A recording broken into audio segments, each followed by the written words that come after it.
ప్రభువైన యేసుక్రీస్తు నామములో అందరికీ వందనాలు. యోహాను సువార్త 3వ అధ్యాయము 22 నుండి 36 వరకు ఉన్నటువంటి వాక్య భాగాన్ని ఈరోజు మనం ధ్యానించునై ఉన్నాము. చాలా దీవెనకరమైనటువంటి ఒక వాక్య భాగం ఈరోజు మన ముందు ఉంచబడింది. ఈ వాక్య భాగానికి ఉన్నటువంటి ప్రాముఖ్యత ఏంటి అని అంటే, యోహాను బాప్తిస్మం ఇచ్చే యోహాను యేసుక్రీస్తు ప్రభు గురించి ఇచ్చినటువంటి బహిరంగ సాక్ష్యంలో ఇదే చివరి సందర్భం అన్నమాట. అంటే రాయబడిన యోహాను ప్రసంగాలలో లేదా యోహాను యేసుక్రీస్తు ప్రభు గురించి చెప్పినటువంటి సాక్ష్యాలలో ఇదే చివరి బహిరంగ సాక్ష్యం. కాబట్టి దీనికి చాలా ప్రాముఖ్యత ఉంది అనేది మనం గుర్తుపెట్టుకోవాలి. అంతేకాకుండా ఈ వాక్య భాగంలో చాలా మనం నేర్చుకుని అన్వయించుకోదగినటువంటి పాఠాలు మనం చూడబోతున్నాం. కాబట్టి నిజంగా చాలా ఆశీర్వాదకరమైనటువంటి ఒక వాక్య భాగం. నేను సిద్ధపడుతున్నప్పుడు నేను నిజంగా మళ్ళీ ఆశీర్వదించబడ్డాను. ఈ వాక్య భాగాన్ని ధ్యానిస్తున్న మనందరికీ కూడా అదే అనుభవం కలుగుతుందని నేను విశ్వసిస్తూ ఉన్నాను. ఒక్కొక్క వాక్యాన్ని మనం చదువుకుంటూ అందులో ఉన్నటువంటి వివరాలని అర్థం చేసుకునే ప్రయత్నం చేద్దాం. ముందుగా యోహాను సువార్త 3వ అధ్యాయము 22వ వచనం నుండి మనం ప్రారంభించుకుందాం. ఎవరైనా చదవండి 22వ వచనం. అటు తరువాత యేసు తన శిష్యులతో కూడా యూదయ దేశమునకు వచ్చి అక్కడ వారితో కాలము గడుపుచు బాప్తిస్మమిచ్చుచూ ఉండెను. అటు తర్వాత అని చెప్పినప్పుడు ముందున్నటువంటి సందర్భాన్ని అది మనకు జ్ఞాపకం చేయాలి కదా. గత 2 వారాలుగా ఆ ముందున్నటువంటి సందర్భాన్ని గురించి మనం మాట్లాడుతూ వచ్చాం. ఎవరికైనా జ్ఞాపకం ఉందా? ఏంటో అది?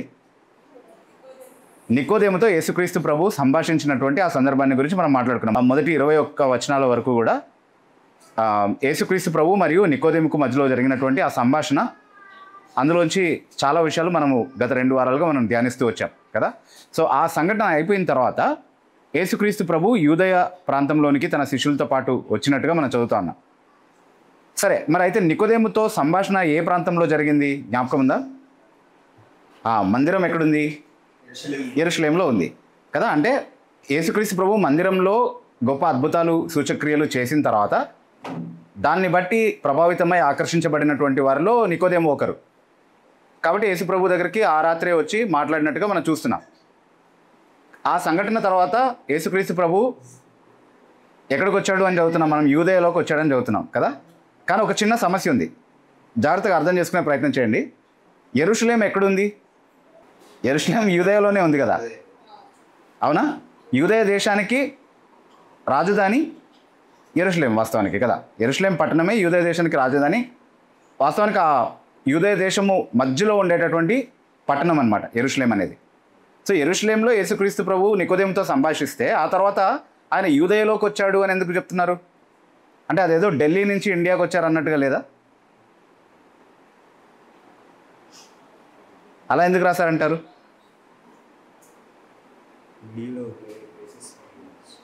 అంటే 2 వివరణలు దానికి చెప్పుకోవచ్చు. ఒకటేంటి అని అంటే, యెరూషలేము యూదయకు రాజధాని అయినప్పటికీ కూడా బైబిల్ గ్రంథంలో కానీ లేదా ఇతర యూదు రచనలను మనం పరిశీలించినప్పుడు కానీ చాలా ప్రస్ఫుటంగా వాళ్ళు యెరూషలేం నగరాన్ని యెరూషలేం అని పిలిచేవాళ్ళు. యెరూషలేం నగర శివార్ల నుండి మిగతా దేశపు ప్రాంతాలు ఏవైతే ఉన్నాయో వాటన్నింటినీ కూడా యూదయ అని పిలిచేవాళ్ళు. యెరూషలేంని ఎప్పుడు యూదయ నుండి వేరు చేసి ప్రస్తావించడం అనేది వాళ్ళ రచనల్లో సాధారణంగా మనం చూసేటటువంటి ఒక సందర్భం అన్నమాట. అంటే ఉదాహరణకి మనం బైబిల్ గ్రంథంలోనే చూస్తే యూద రచనలు ఇప్పుడు మనం చూసే అవకాశం లేదు, కానీ వాస్తవానికి అది బైబిల్ పండితులు జూయిష్ లిటరేచర్ని స్టడీ చేసినటువంటి వాళ్ళు నిర్ధారించే విషయమే. కాకపోతే బైబిల్ గ్రంథాన్ని మనం పరిశీలిస్తే యెరూషలేం నుండి, యూదయ నుండి, గలీలియా నుండి అందరూ ఆయన దగ్గరకు వచ్చి బాప్తిస్మం పొందారని యోహాను గురించి మనం చదువుతున్నాం మార్కు సువార్త 1వ అధ్యాయం 5వ వచనంలో కదా. యూదయ నుండి అని చెప్పిన తర్వాత మళ్ళీ యెరూషలేం నుండి అని ప్రత్యేకంగా చెప్పాల్సిన అవసరం ఏముంది? కానీ అలాగే చెప్పేవాళ్ళు అంతే. అది సాధారణంగా వాళ్ళ వాడుకలో ఉన్నటువంటి విధానమే కాబట్టి అలాగే చెప్పారు. ఇంకొకటి ఏంటి అని అంటే, అపోస్తుల కార్యములు 1వ అధ్యాయం 8వ వచనంలో యేసుక్రీస్తు ప్రభు శిష్యులకు చెప్తున్నప్పుడు మీరు మొదట యెరూషలేంలోను, తర్వాత యూదయలోను, తర్వాత సమరియలోను, తర్వాత భూదిగంతంలో వరకు వెళ్ళి సువార్త ప్రకటించండి అని చెప్తున్నాడు. జ్ఞాపకం ఉందా ఆ సందర్భం? రైట్. అక్కడ కూడా యెరూషలేంని యూదయ నుండి వేరు చేసే ప్రస్తావిస్తున్నట్టుగా చూస్తున్నాం. అట్లా చాలా వాక్య భాగాలు కనబడితే అట్లాగే చాలా రచనలు దీన్ని నిర్ధారిస్తూ ఉన్నాయన్నమాట. సో అది వాళ్ళ సాధారణ రచన శైలి, రచన విధానం లేదా ప్రస్తావించే పద్ధతి. కాబట్టి అందులో ఏదో సమస్య ఉంది, ఏదో వైరుధ్యం ఉంది అని ఇప్పుడు మన కల్చర్లో ఉన్నటువంటి ఢిల్లీని, ఇండియాని దాంతో పోల్చుకొని లేకపోతే మనం అర్థం చేసుకునేటటువంటి విధానంలో దాన్ని చదివి అర్థం చేసుకోవడానికి వీల్లేదు. అదొక వివరణ. ఇంకొక పాసిబిలిటీ ఏమై ఉండొచ్చు అని అంటే, యేసుక్రీస్తు ప్రభు నికోదేముతో మాట్లాడిన తర్వాత గలీలియాకు వెళ్ళి ఉండొచ్చు. ఎందుకంటే తరచుగా ఆయన ఉండే నివాస ప్రాంతం ఏదని చెప్పుకున్నాం మనం? కపెర్నహూమ్ కదా. అది ఆయన సొంత పట్టణం. సో ఆయన తన సొంత పట్టణంలోనికి స్థిర నివాసం మారినటువంటి సందర్భాన్ని గురించి యోహాను ప్రస్తావించట్లేదు, కానీ మత్తయిలో దాని గురించి మనం చదువుతున్నాం, దాని గురించి ముందు మనం మాట్లాడుకున్నాం. సో అక్కడికి ఆయన వెళ్ళి ఉండొచ్చు కాబట్టి ప్రతిసారి ఆయన తన సొంత పట్టణంలోకి వెళ్ళడము, అక్కడ కొన్ని పనులు చేయడం, మళ్ళీ ఇక్కడికి తిరిగి రావడం అనేది అలవాటు అయి ఉండొచ్చు. కాబట్టి గలీలియాకి తన సొంత పట్టణానికో లేకపోతే ఇంకేదైనా ప్రాంతానికో వెళ్ళి అక్కడికి వచ్చి ఉండొచ్చు మళ్ళీ యూదయకి, అది కూడా ఒక పాసిబిలిటీ అయి ఉండొచ్చు. కానీ అటు తర్వాత అని ఇమీడియట్గా ముందు జరిగినటువంటి సంఘటనతో దీన్ని కనెక్ట్ చేస్తున్నాడు కాబట్టి బహుశా మొదట మనం తీసుకున్నటువంటి వివరణ సరిపోతుంది అనుకుంటున్నాను నేను కదా, ఎందుకంటే అలాగే ప్రస్తావించేవాళ్ళు యెరూషలేంని యూదయాని వేరువేరుగా ప్రస్తావించేవాళ్ళు కాబట్టి అందులో సమస్య ఏమీ లేదు. ఇక్కడ వరకు అర్థమైంది కదా క్లియర్గా. తర్వాత ఏం చదువుతున్నాం అక్కడ, వారితో కాలము గడుపుచు అనే మాట ఎంత ఆశీర్వాదకరమైనటువంటి మాట కదా. యేసుక్రీస్తు ప్రభు వారితో కాలం గడిపారు. యేసుక్రీస్తు ప్రభు తన శిష్యులతో కాలం గడిపినటువంటి ఆ ప్రతి సమయం కూడా చాలా విలువైనది, ఎందుకంటే ఆ సమయంలోనే వారిని అపోస్తలులుగా ఉండడానికి అవసరమైనటువంటి బోధ వారికి ఇచ్చి సంఘానికి శాశ్వతమైనటువంటి ఆశీర్వాదంగా ఉండేటటువంటి లేఖనాల్ని ఇచ్చే తర్ఫీదును వాళ్ళకి ఇస్తూ వచ్చాడు ప్రభు. సో అవి చాలా ఆశీర్వాదకరమైనటువంటి సమయం అన్నమాట, ప్రభువు వారితో గడిపినటువంటి కాలం అనేది. ప్రభుతో ఉండడం నిజంగా చాలా ఆశీర్వాదకరమైనటువంటి విషయం. అయితే దాని గురించి ఇప్పుడు మనం ఆలోచించుకుంటే మనకు వచ్చే ప్రయోజనం ఏంటి అని అంటే, సువార్తల చివరిలో యేసుక్రీస్తు ప్రభు తన శిష్యుల్ని పంపిస్తూ ఇదిగో యుగాంతం వరకు నేను మీకు తోడై ఉన్నాను అన్నటువంటి మాట చెప్తున్నాడు. యుగాంతం వరకు తోడై ఉన్నాడంటే ఎవరెవరికి తోడుగా ఉన్నాడంటే ఆయన తన శిష్యులకి మాత్రమేనా? మనకు కూడానా? మనకు కూడా ఈరోజు యేసుక్రీస్తు ప్రభుతో నడిచే వారంగా మనం ఉంటే, ఆయనతో సహవాసం కలిగిన వారిగా ఒకవేళ మన జీవితాన్ని మనం కొనసాగిస్తూ ఉంటే కనుక మనతో ఎవరున్నారు? మనం గడుపుతున్నటువంటి ఈ కాలం అంతట్లో మన తోడుగా ఎవరున్నారు? యేసుక్రీస్తు ప్రభు ఉన్నారు. నేను ఉంటానని చెప్పాడు అలాగే, కాబట్టి ఆయన ఉన్నాడు. ఆయన ఉండడం అనేది నిజంగా చాలా ఆశీర్వాదకరమైనటువంటి విషయం. Anywhere with Jesus I can safely go, right? Because there is safety in him. So ఆయనతో మనం ఉండడం, ఆయనతో నడవడం, ఆయనతో సహవాసంలో కొనసాగడం అనేది చాలా ఆశీర్వాదకరమైనటువంటి విషయం అనేది మనం గుర్తుపెట్టుకోవాలి. ఆయన వారితో కాలం గడుపుచూ వచ్చును అన్నటువంటి ఆశీర్వాదకరమైనటువంటి ఆ మాట మనం అక్కడ చదువుతాము. చదువుతూ ఇంకొక మాట కూడా చదువుతున్నాం మనం అక్కడ, బాప్తిస్మం ఇస్తూ వచ్చాడు అని చదువుతున్నాం అక్కడ మనం కదా. ఎవరు బాప్తిస్మం ఇచ్చారంట? యేసుక్రీస్తు ప్రభు బాప్తిస్మం ఇస్తూ వచ్చాడు అన్నటువంటి మాటని ఈ వాక్యంలో మనం చదువుతున్నాం. అట్లాగే ఉందా 22వ వచనంలో? ఆయన వారితో కాలం గడుపుతూ బాప్తిస్మం ఇచ్చుచూ వచ్చును అన్నటువంటి మాట చదువుతున్నాం కదా అక్కడ. కాకపోతే 4వ అధ్యాయం 1-2 వచనాలు ఒకసారి చదువుతారా? యోహాను సువార్త 4వ అధ్యాయం 1-2 వచనాలు. యోహాను కంటే యేసు ఎక్కువ మందిని శిష్యులుగా చేసుకుని వారికి బాప్తిస్మం ఇచ్చుచున్న సంగతి పరిసయ్యులు వినిరని ప్రభువు నాకు తెలిసినప్పుడు ఆయన యూదయ దేశం విడిచి గలీలియా దేశం నాకు తిరిగి వెళ్ళాను. అయినను యేసే బాప్తిస్మం ఇయ్యలేదు గాని ఆయన శిష్యులు ఇచ్చుచుండేది. ఓకే, సో బాప్తిస్మం ఎవరిచ్చారు? వాస్తవానికి ఆయన శిష్యులు ఇచ్చారు. అయినను యేసే బాప్తిస్మం ఇవ్వలేదు కానీ ఆయన శిష్యులు ఇచ్చుచుండిరి. కానీ మరి 22వ వచనంలో ఆయన బాప్తిస్మం ఇచ్చినట్టుగా ఎందుకు చెప్పబడింది?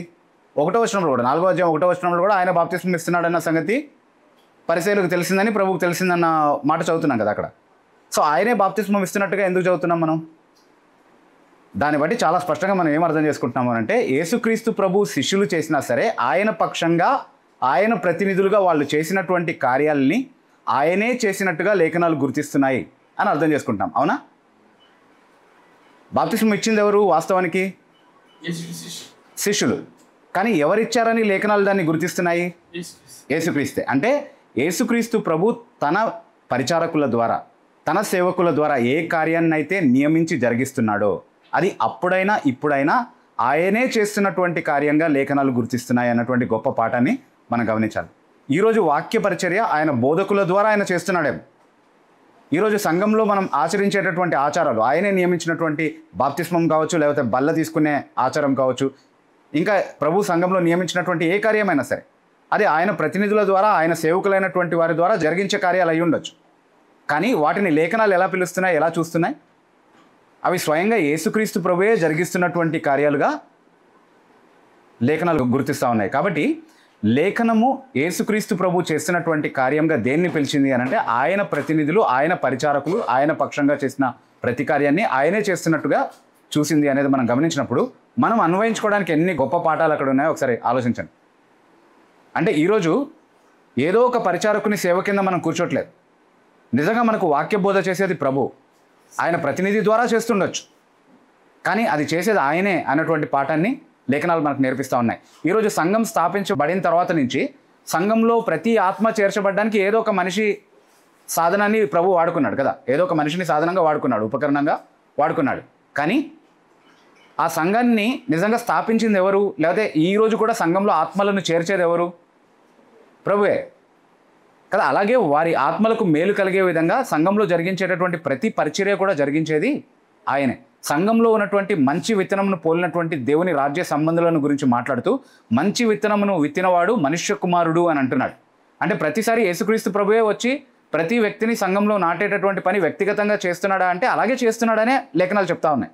కనిపించని ఆయన హస్తము కనిపించే ఆయన ప్రతినిధుల ద్వారా, ఆయన పరిచారకుల ద్వారా ఆ కార్యాన్ని జరిగిస్తుంది అన్నటువంటి విషయాన్ని మనం అర్థం చేసుకున్నప్పుడు ఎంత గంభీరంగా సంఘంలో జరిగేటటువంటి ప్రతి కార్యాన్ని మనం చూడాలి, ఎంత శ్రేష్టమైనదిగా దాన్ని మనం పరిగణించాలి, ఎలాంటి విలువను దానికి మనం కల్పించాలి అన్నటువంటి వాస్తవాన్ని అది మనకు బోధిస్తూ ఉంది.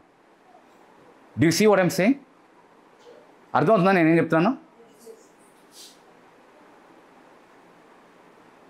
వాక్యానుసారమైనటువంటి ఏ కార్యమైనా సంఘంలో జరుగుతుంది అని అంటే అది జరిగిస్తుంది ఎవరైనా సరే, అల్టిమేట్లీ దాన్ని జరిగిస్తుంది ఎవరు అని అంటే యేసుక్రీస్తు ప్రభువే. దాన్ని అలాగే చూడాలి, దానికి అలాంటి విలువే మనం కల్పించాలి అని లేఖనాలు మనకు బోధిస్తూ ఉన్నాయి.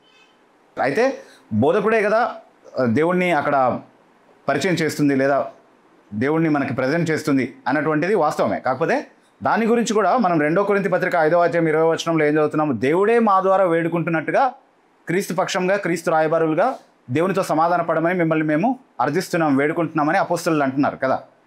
అంటే వాస్తవానికి అక్కడ వేడుకునేది ఎవరు? అపోస్తలులు. కానీ ఎవరు వేడుకుంటున్నట్టుగా దాన్ని మనం చూడాలంటున్నాడు? దేవుడే మా ద్వారా వేడుకుంటున్నట్టుగా దాన్ని మీరు పరిగణించాలి అని చెప్తున్నాడు. That's how valuable the work of the ministry is, whichever aspect of the ministry you're talking about. అంత శ్రేష్టమైనటువంటి పని పరిచర్యలో జరిగించబడుతుంది అన్నటువంటి వాస్తవాన్ని మనం గుర్తించాలి. అందుకే సంఘాన్నే యేసుక్రీస్తు ప్రభువుకి చెందిందిగా, యేసుక్రీస్తు ప్రభువుతోనే ఐడెంటిఫై చేస్తూ సంఘం హింసించబడినప్పుడు దాన్ని లేఖనాలు ఎలా చూస్తున్నాయి, యేసుక్రీస్తు ప్రభు ఎలా చూశాడు దాన్ని, సౌల్ని ఉదాహరణకి మార్చినటువంటి సందర్భంలో సౌలా నువ్వు సంఘాన్ని ఎందుకు హింసిస్తున్నావు అని అడగట్లేదు. ఏమడుగుతున్నాడు? నన్నెందుకు హింసిస్తున్నావు అంటే సంఘాన్ని హింసిస్తే ఎవరిని హింసించినట్టు? ఆయన్నే హింసించినట్టు. సంఘాన్ని మనం అంగీకరిస్తే ఎవరిని అంగీకరించినట్టు? ఆయన్నే అంగీకరించినట్టు అనేటటువంటి గొప్ప సత్యాన్ని ఈ వాక్య భాగం ద్వారా కూడా మనం చూడగలుగుతాం కదా. Let's always bear that in mind. Okay, సరే, విల్ మూవ్ ఆన్. 23వ వచనం యోహాను సువార్త. ఐనోను స్థలమున నీళ్లు విస్తారంగా ఉండేది కనుక యోహాను కూడా అక్కడ బాప్తిస్మం ఇచ్చుచూ ఉండెను, జనులు వచ్చి బాప్తిస్మం పొందేది. ఓకే, సలీము దగ్గర ఉన్న ఐనోను అను స్థలంలో యోహాను కూడా బాప్తిస్మం ఇస్తున్నాడు. Is that right? ఓకే, ఇక్కడ మనం గమనించాల్సినటువంటి ఒక విషయం ఏంటంటే యోహాను కూడా బాప్తిస్మం ఇచ్చుచుండెను అనేటువంటి మాట మనం చదువుతున్నప్పుడు అసలు ఈ బాప్తిస్మం అనే పరిచర్య ప్రారంభించింది ఎవరు? యోహానే. అందుకే బాప్తిస్మ యోహాను అన్న పేరు కూడా ఉంది ఆయనకి కదా. కానీ ఇప్పుడు ఆయనకి మించి ఎవరు బాప్తిస్మం ఇచ్చే పరిచర్య చేస్తున్నారు? యేసుక్రీస్తు ప్రభు. అయితే యేసుక్రీస్తు ప్రభు బాగా చేస్తున్నాడు కదా, కాబట్టి ఇక నా పని అయిపోయింది, నేను రిటైర్మెంట్ తీసుకుంటానని అనుకున్నాడా యోహాను? లేదు, యోహాను కూడా బాప్తిస్మం ఇచ్చుచూ వచ్చను. ఈరోజు నేను చేస్తున్నటువంటి పరిచర్య చాలా విస్తరించి చాలామందికి ఆశీర్వాదకరంగా ఉండొచ్చు. రేపు దానికి మించి ఇంకొక వ్యక్తి చేయొచ్చు. అయితే దుప్పటి ఇంకొకరి మీద పడింది కదా, the mantle is fallen on someone else, ఇంకొకరి మీద ఆ బాధ్యత పడింది, ఇంకొకరు ఆ బాధ్యత తీసుకున్నారు, కాబట్టి ఇక నేను విరమించుకోవచ్చు అని అనుకోవడానికి వీల్లేదు. దేవుడు నాకు ఇచ్చినటువంటి పని నాకు సామర్థ్యం ఉన్నంత కొలది, సామర్థ్యం ఉన్నంత వరకు అది ఎంత విస్తీర్ణతలో వాడబడుతుంది అన్నటువంటి విషయంతో నిమిత్తం లేకుండా కొనసాగించాల్సినటువంటి బాధ్యత మనకుంది అన్నటువంటి విషయాన్ని మనం ఇక్కడ నేర్చుకుంటున్నాం. అదే యోహాను చర్యలో మనం నేర్చుకోగలిగినటువంటి పాఠం కదా. మళ్ళీ ఎంత ఆశీర్వాదకరమైనటువంటి మాట అది కదా. యోహాను కూడా బాప్తిస్మం ఇచ్చుచుండే. యోహాను ఇక బాప్తిస్మం ఇవ్వడం విరమించాడు అని చెప్పుంటే మనకు అది వేరేలా ఉండేది. But that was not how it work. యోహానుకు తెలుసు యేసుక్రీస్తు ప్రభువుదే అల్టిమేట్ మినిస్ట్రీ అనేది తెలుసు. ఆ సాక్ష్యం ఆయనే ఇస్తాడు తర్వాత. కానీ అది తెలిసినా కూడా ఆయనకు అప్పగించబడినటువంటి పని ఆయనకు అవకాశం ఉన్నంత వరకు ఆయన చేస్తూ వచ్చాడు. అంటే ఆయన చెరసాల్లో వేయబడి ఆయనకు ఆ పరిచర్య కొనసాగించేటటువంటి అవకాశం లేని సమయం వరకు కూడా ఆయన దాంట్లో ఎక్కడ శక్తి వంచన లేకుండా తన పాత్ర తను పోషిస్తూ వచ్చాడు ఈ పరిచర్యలో అనేది చాలా స్పష్టంగా ఇక్కడ మనకు కనబడతా ఉంది. That's a very good lesson to learn. So ఈరోజు మనకంటే బాగా ఎవరైనా పరిచర్య చేస్తున్నారంటే మనం ఆగిపోవాలని కాదు దాని అర్థం. మనం కూడా అదే పరిచర్య చేస్తే దాంతో సహకరించిన వాళ్ళం అవుతాం, దాన్ని మరింత విస్తరింపజేసిన వాళ్ళం అవుతాం. ఎంతో కొంత ఎంత మేరకు దేవుడు మన ద్వారా అది ఇతరులకు ఆశీర్వాదంగా చేయాలనుకుంటున్నాడో అంత మేరకు మనం దాన్ని విస్తరించిన వాళ్ళం అవుతాం. కాబట్టి ఎప్పుడు కూడా మనకు అవకాశం ఉన్న కొలది పరిచర్య చేయడం అనేది ఎప్పుడు కూడా ఆపకూడదు అన్నటువంటి ఆ గొప్ప పాఠాన్ని మనం అక్కడ నేర్చుకుంటా ఉన్నాం. యోహాను కూడా బాప్తిస్మం ఇస్తూ వచ్చాడు. అయితే ఇక్కడ మరొక చిన్న విషయాన్ని మనం గమనించాలి. అక్కడే ఎందుకు బాప్తిస్మం ఇస్తున్నాడు? అక్కడ నీళ్ళు ఎక్కువ ఉన్నాయి కాబట్టి. అంటే బాప్తిస్మానికి చాలా విధానాలు చెప్తుంటారు కదా. ఏంటవి? చిలకరింపు, పిచికారీ చేయటము, లేదా పోయటము, షవర్ కింద, ఇంకా ఏవో చెప్తుంటారు కదా. కానీ ఇవన్నీ చేయడానికి, అంటే పిచికారీ చేయడానికో, చిలకరించడానికో, పోయడానికో అయితే కొంచెం నీళ్ళు ఉంటే సరిపోతుంది. చాలా నీళ్ళు ఎందుకు కావాలి? ముంచి లేపడానికే కావాలి. That is one of my strongest arguments, or one of the strongest arguments of anyone who believes in an immersion baptism. Right? అసలు ఇమర్షన్ బ్యాప్టిజం అన్నదే బ్యాప్టిజం వాస్తవానికి. ఇమర్షన్ బ్యాప్టిజం అంటే మనం ఏమంటున్నాం? బ్యాప్టిజం అంటున్నాం యాక్చువల్లీ. ఎందుకంటే బ్యాప్టిజం అనే పదానికే ఇమర్షన్ అని అర్థం, వాస్తవానికి ముంచడం అని అర్థం, అంతే. బాప్తిస్మం అని మనం దాన్ని ఎందుకో అనువదించుకున్నాం అట్లా వెరైటీగా. It is a transliteration rather than a translation. బాప్తిస్మం అనేది అంటే ముంచుడు అని అర్థం, అంతే. అలా చెప్తే బాగుండదని చెప్పి ఇలా ట్రాన్స్లిటరేట్ చేశారేమో బహుశా. కానీ ముంచడమే బాప్తిస్మం. అందుకే అంత నీళ్ళు కావాల్సి వచ్చింది కదా. ఇంకా చాలా సందర్భాల్లో దాన్ని నిర్ధారించబడడం మనం చూస్తాం. యేసుక్రీస్తు ప్రభు నీళ్ళలో ముంచబడి, అంటే నీళ్ళలోకి ఆయన దిగి మళ్ళీ నీళ్ళలో నుండి ఒడ్డునకు బయటికి రావడం అనేటటువంటి సంగతి ఒకటి మనం చదువుతున్నాం మత్తయి సువార్త 3వ అధ్యాయంలో, అలాగే మార్కు సువార్త 1వ అధ్యాయంలో. ఓకే, అట్లాగే ఫిలిప్పు సువార్త విని మారినటువంటి నపుంసకుడు ఏమంటున్నాడు? ఇదిగో నీళ్ళు ఉన్నాయి కాబట్టి ఇప్పుడు నాకు బాప్తిస్మం ఏమంటున్నాడు. అంటే నీళ్ళు వచ్చేదాకా ఎందుకు ఆగాల్సి వచ్చింది? అతను ఎక్కడ ప్రయాణం చేస్తూ ఉన్నాడు? ఏ ప్రాంతంలో ప్రయాణం చేస్తూ ఉన్నాడు? ఎడారిలో ప్రయాణం చేసేటప్పుడు కనీసం మనతో పాటు మనం తీసుకెళ్ళే ఒక వస్తువు ఏంటి చెప్పండి? Water bottle.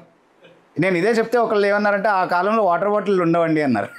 సరే, వాటర్ బాటిల్ లేకపోతే ఏదో ఒక కంటైనర్లో నీళ్ళైతే తీసుకెళ్తావు కదా, దానికి చచ్చిపోవు కదా.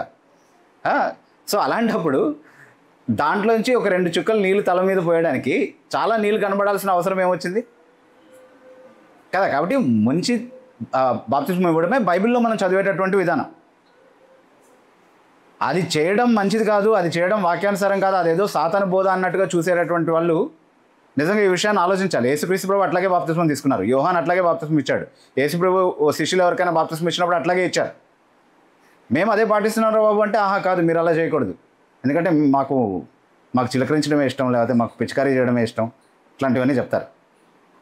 కానీ వాక్య విధానాన్ని ఎప్పుడు కూడా మనం రాజీ పడకుండా జాగ్రత్త పడాలి. మా ప్రాంతంలో నీళ్ళు ఎక్కువ ఉండవండి, దేవుడికి తెలుసు కదా అంటే, దేవుడికి తెలుసు కాబట్టి నువ్వు కొత్త ప్రత్యామ్నాయ విధానాలు ఏమీ తయారు చేసుకోవాల్సిన అవసరం లేదు. బాప్తిస్మానికి దేవుడికి తెలుసు లేవని నీళ్ళు లేని చోట నువ్వు నీళ్ళలో ముంచలేదని చెప్పి నేను పరలోకానికి రానివ్వనని నేను చెప్పడు దేవుడు. అసలే వెళ్ళి తీసుకునే అవకాశం లేకపోతే. కానీ అలా అని చెప్పి నేను ఇసుకలో ముంచుతాను అని అంటే అట్లా ఒప్పుకుంటాడా? అలా కూడా ఇసుకలో ముంచే వాళ్ళు కూడా ఉన్నారంట, విన్నాను నేను. అలా కాదు, ఇక్కడ నీళ్ళు ఎక్కడ దొరకవు కాబట్టి జెండా కింద బాప్తిస్మం ఒకటి ఇంకొకరు కనిపెట్టారు, సాల్వేషన్ ఆర్మీ. అలా కొత్త ప్రత్యామ్నాయాలు మనం తయారు చేసి దానికి ఇది సరిపోతుంది అని మనం అనుకోవడానికి దేవుడు మనకు అధికారం ఇవ్వలేదు. అవకాశం లేకపోతే అవకాశం లేదు దేవా నీకు తెలుసు కదా అని ప్రార్థన చేయడమే వినయంగా. నాకు ఉద్దేశం లేక కాదు, అవకాశం లేక తీసుకోవట్లేదు. మళ్ళీ అవకాశం లేక అంటే రహస్య విశ్వాసులు దాన్ని జస్టిఫికేషన్కి తీసుకుంటారు. దాని గురించి నేను మాట్లాడట్లేదు. అంటే బహిరంగంగా ఒప్పుకోవడానికి ఇష్టం లేక దానివల్ల కలిగే హింసను తప్పించుకోవడానికి బాప్తిస్మాన్ని పక్కన పెట్టే వాళ్ళ గురించి నేను మాట్లాడట్లేదు. కానీ నిజంగానే నీళ్లు లేకుండా ఉన్నటువంటి ప్రాంతాల్లో ఎవరికైనా బాప్తిస్మం ముంచి తీసుకునే అవకాశం లేకపోతే దానికి ప్రత్యామ్నాయాలు కనిపెట్టే బదులు తీసుకోకుండా ఉండడమే సరైనటువంటి విధానం. అవకాశం దేవుడు ఇచ్చినప్పుడు తీసుకోవాలి, అంతే. ఓకే, కాకపోతే బైబిల్ బాప్తిస్మానికి నేర్పించినటువంటి విధానం ఎప్పుడు కూడా ముంచడమే అన్నటువంటి విషయాన్ని మనం గుర్తుపెట్టుకుందాం. రైట్. తర్వాత 24వ వచనం. ఎస్, యోహాను ఇంకనూ చెరసాలలో వేయబడి ఉండలేదు. అంటే ఈ సంగతులన్నీ చెప్తున్నటువంటి సమయంలో ఇంకా యోహాను చెరసాల్లో వేయబడి ఉండలేదు. ఓకే, అంటే చెరసాల్లో చాలా కొద్ది సమయంలోనే ఈ సంఘటనలు జరిగిన కొద్ది సమయంలోనే ఆయన చెరసాల్లో వేయబడిన సమయం ఆసనం అవ్వబోతుంది కాబట్టి బహుశా ఆ విషయాన్ని ఇక్కడ ప్రస్తావించుండొచ్చు. ఎస్, శుద్ధీకరణాచారమును గూర్చి యోహాను శిష్యులకు ఒక యూదునితో వివాదం పుట్టింది కనుక వారు యోహాను నద్దకు వచ్చి, ఓకే, బోధకుడా, ఎవడు యోర్దానుకు అవతల నీతో కూడా ఉండినో నీవెవరి గూర్చి సాక్ష్యం ఇచ్చిదివో, ఇదిగో ఆయన బాప్తిస్మం ఇచ్చున్నాడు, ఆయన అందరూ ఆయన యొద్దకు వచ్చుతున్నారని అతనితో చెప్పింది. ఓకే, సో ఇక్కడ ఒక యూదునితో యోహాను శిష్యులకు ఒక వివాదం పుట్టింది. ఒక యూదునితో అని ఉంది మన తెలుగు బైబిల్స్లో, కొన్ని ఇంగ్లీష్ ట్రాన్స్లేషన్స్లో కూడా ఎ జూ అని ఉంది, కానీ మన కింగ్ జేమ్స్ వర్షన్లో కానీ లేకపోతే ఇంకా చాలా వర్షన్స్లో విత్ ద జూస్ అని ఉంది. యూదులతో వివాదం పుట్టింది. అది మోస్ట్ యాక్సెప్టబుల్ ట్రాన్స్లేషన్ అయి ఉండాలి. ఎందుకంటే సాధారణంగా ఒక యూదునితో కాదు వాళ్ళకి వివాదం ఉండేది. ఎప్పుడు కూడా యూదులు అంటే మనము యోహాను సువార్త 1వ అధ్యాయం 19వ వచనంలో యూదులు కొంతమంది బాప్తిస్మా ఇచ్చి యోహాను దగ్గరికి పంపబడ్డారు అని చదువుతున్నాం కదా. అట్లా యూదులు ఎప్పుడు కూడా ఒక గుంపుగా వచ్చి చర్చించడము, వివాదం పెట్టుకోవడం ఇట్లాంటివన్నీ తరచుగా మనం చూస్తూ ఉంటాం. ఒక యూదునితో కాదు, అది ఒక యూదునితో సమస్య ఏమీ లేదు, కానీ చాలామంది అడిగితే అప్పుడు ఇబ్బంది అవుతుంది అనమాట, సమాధానం చెప్పుకోవాల్సి వస్తుంది. కాబట్టి యోహాను శిష్యులకి ఇది పెద్ద సమస్యగా అనిపించింది. ఏంటి ఇంతకీ వివాదము అంటే శుద్ధీకరణను గురించినటువంటి ఒక తర్కం, ఒక వివాదం వారి మధ్యలో పుట్టినట్టుగా మనం చూస్తూ ఉన్నాం. సో దీన్ని ఎలా అర్థం చేసుకోవాలి? అందరూ వింటున్నారా జాగ్రత్తగా? దేనికి సంబంధించినటువంటి గొడవ వచ్చింది వాళ్ళకి? శుద్ధీకరణకు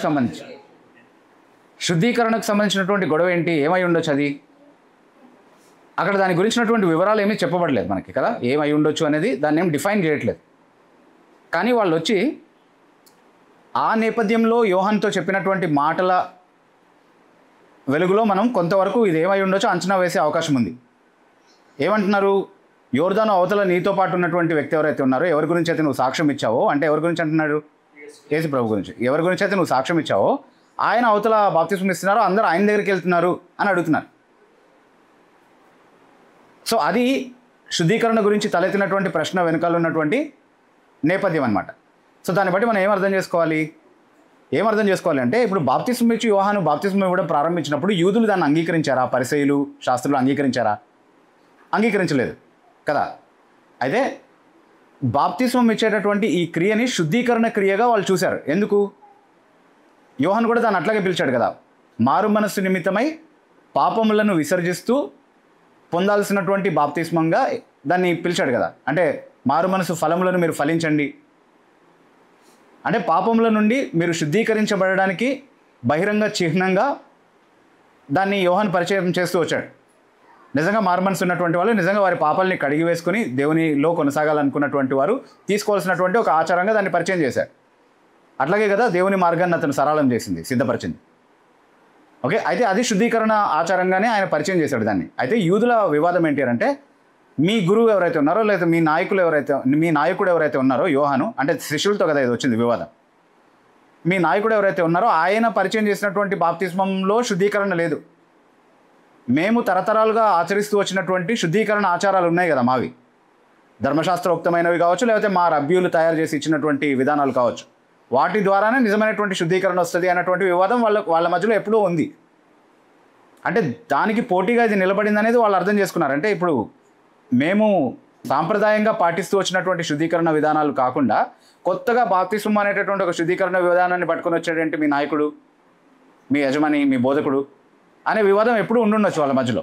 అయితే వీళ్ళు బహుశా ఇలా సమాధానం చెప్పుండొచ్చు, మీదంతా కూడా బాహ్య ఆచారమే, మాది అంతరంగ శుద్ధికి సంబంధించింది. ఎందుకంటే నిజంగా ఒక వ్యక్తి తన పాపాలని విడిచిపెట్టి దేవుని తట్టుకు తిరగడమే యథార్థమైనటువంటి శుద్ధీకరణ. కాబట్టి మాదే శుద్ధీకరణకు సంబంధించినటువంటి యథార్థమైనటువంటి దేవుడు అంగీకరించే ఆచారం అన్నటువంటి వాదన వీళ్ళు వినిపించుండొచ్చు. ఎవరు?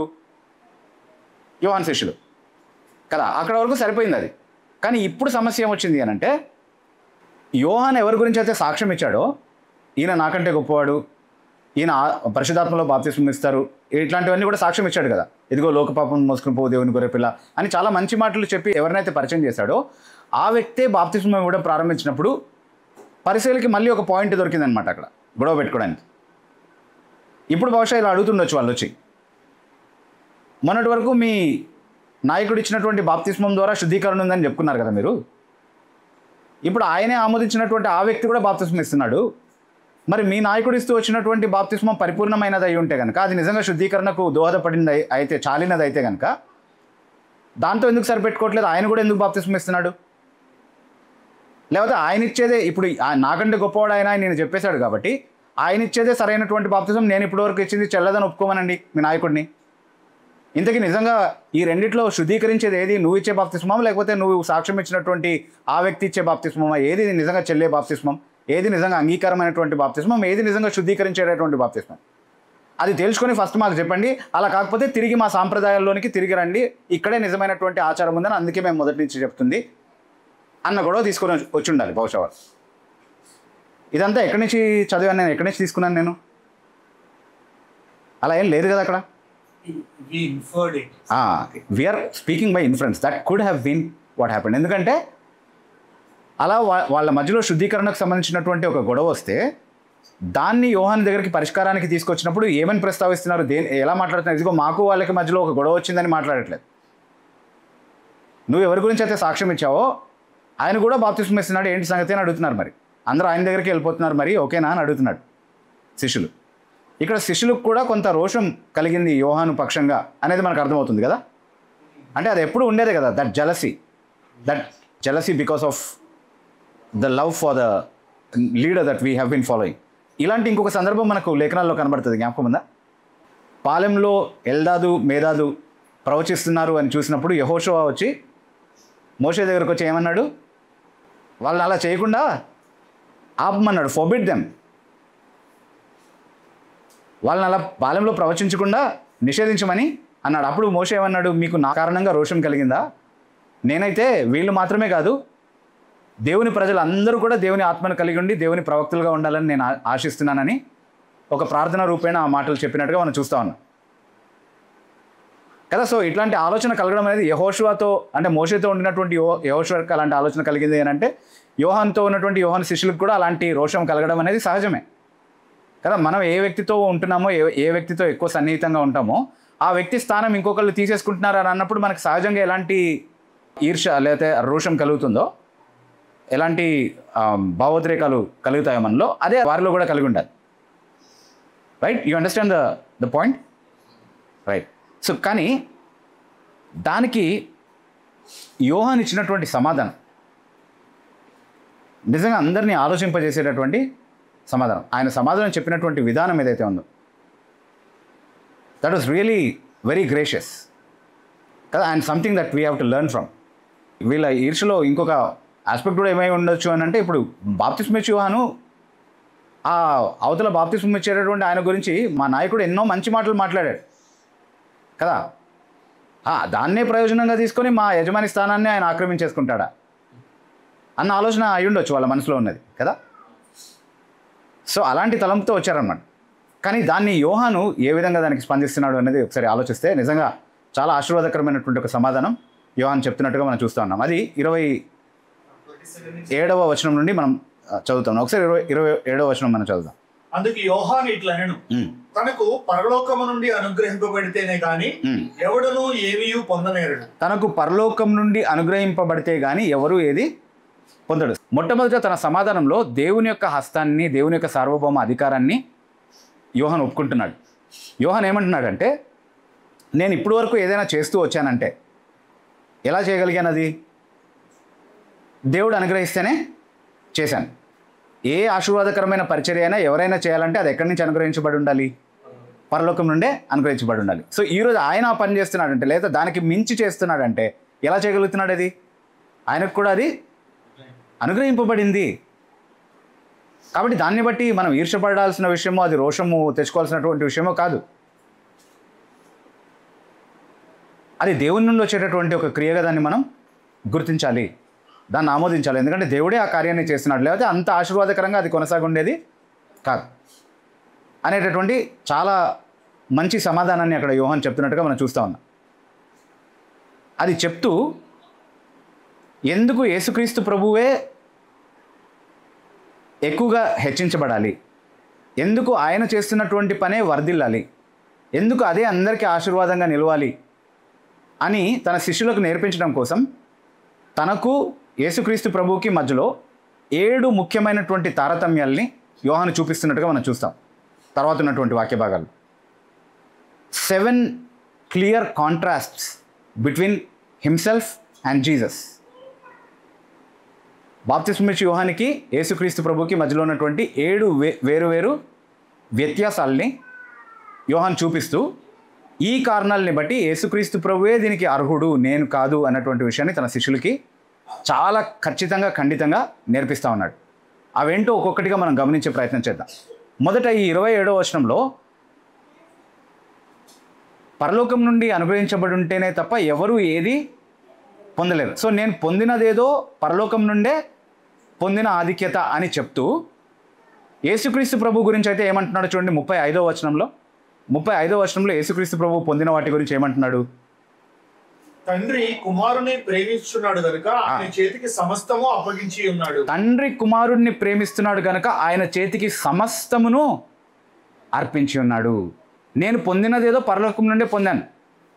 కొంత ఆధిక్యత ఆయన సేవ చేయడానికి ఎంతవరకు అనుమతించబడిందో ఆ పరిమితుల్లో నేను చేయగలిగిందేదో నాకు అనుగ్రహించబడిన కొలది నేను చేశాను. కానీ ఆయన అలా కాదు. ఆయన చేతికి సమస్తము అనుగ్రహించబడింది. ఎందుకంటే ఆయనే తండ్రి యొక్క కుమారుడు. ఆయన తండ్రి యొక్క కుమారుడు కాబట్టి ఆయనకు సమస్తము అనుగ్రహించబడింది. నాకు కొంతే ఇవ్వబడింది కానీ ఆయనకు సమస్తము ఇవ్వబడింది అన్నటువంటి మొదటి తారతమ్యాన్ని యోహాన్ చెప్తా ఉన్నాడు. రెండవదిగా 28వ వచనంలో ఏమంటున్నాడు చూద్దాం. నేను క్రీస్తును కాననియు ఆయన కంటే ముందుగా పంపబడిన వాడనే అనియు చెప్పినట్టు మీరే నాకు సాక్షులు. ఎస్, నేను ముందు నుంచే మీకు ఏం చెప్తూ వచ్చాను, మీరే సాక్షులు నేను చెప్పినటువంటి మాటలకి.